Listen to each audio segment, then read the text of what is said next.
Amravati Lok Sabha seat से क्यों हारी नवनीत राणा? हनुमान चालीसा, पाकिस्तान और ओवैसी पर हमला। कांग्रेस के बलवंत ने दी करारी मात। महाराष्ट्र के अमरावती लोकसभा सीट पर बड़ा उलटफेर हो गया है, क्योंकि बीजेपी के टिकट पर चुनाव लड़ी नवनीत राणा अमरावती में कमल खिलाने में पूरी तरह से फेल हो गई हैं।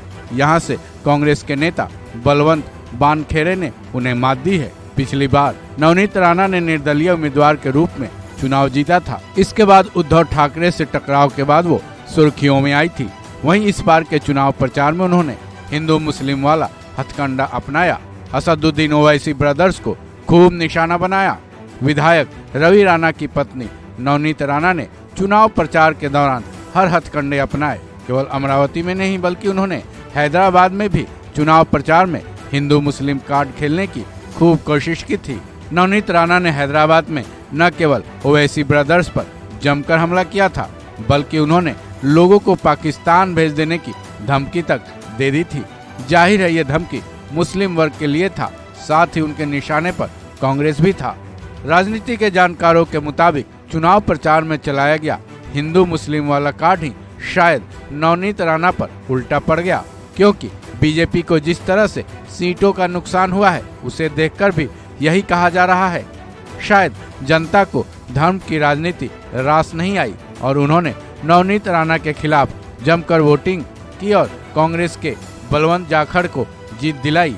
बता दें, रुपहले पर्दे से उतरकर राजनीति के मैदान में कूदने वाली नवनीत राणा ने इस चुनाव प्रचार में अपने इसी तेवर की वजह से काफी फेमस भी रही, लेकिन अपने क्षेत्र की जनता का विश्वास वो शायद पूरी तरह से जीत नहीं पाई, जिसका नतीजा ये है कि उन्हें करारी हार मिली। गौरतलब है कि नवनीत राणा बडनेरा से विधायक रवि राणा की पत्नी है। 2019 के चुनाव में उस वक्त के अविभाजित शिवसेना के उम्मीदवार आनंद राव अडसूल को हराकर वो सांसद बनी थी।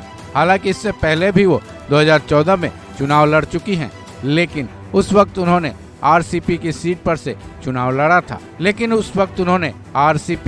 के टिकट पर चुनाव लड़ा था, लेकिन 2014 में उनको हार का सामना करना पड़ा था। वहीं 2019 में मोदी लहर ने उनकी नैया पार तो जरूर करवा दी थी, लेकिन 2024 के लोकसभा चुनाव में उन्हें हार का सामना करना पड़ा, शायद जिसकी वजह हिंदू मुस्लिम की राजनीति करना है।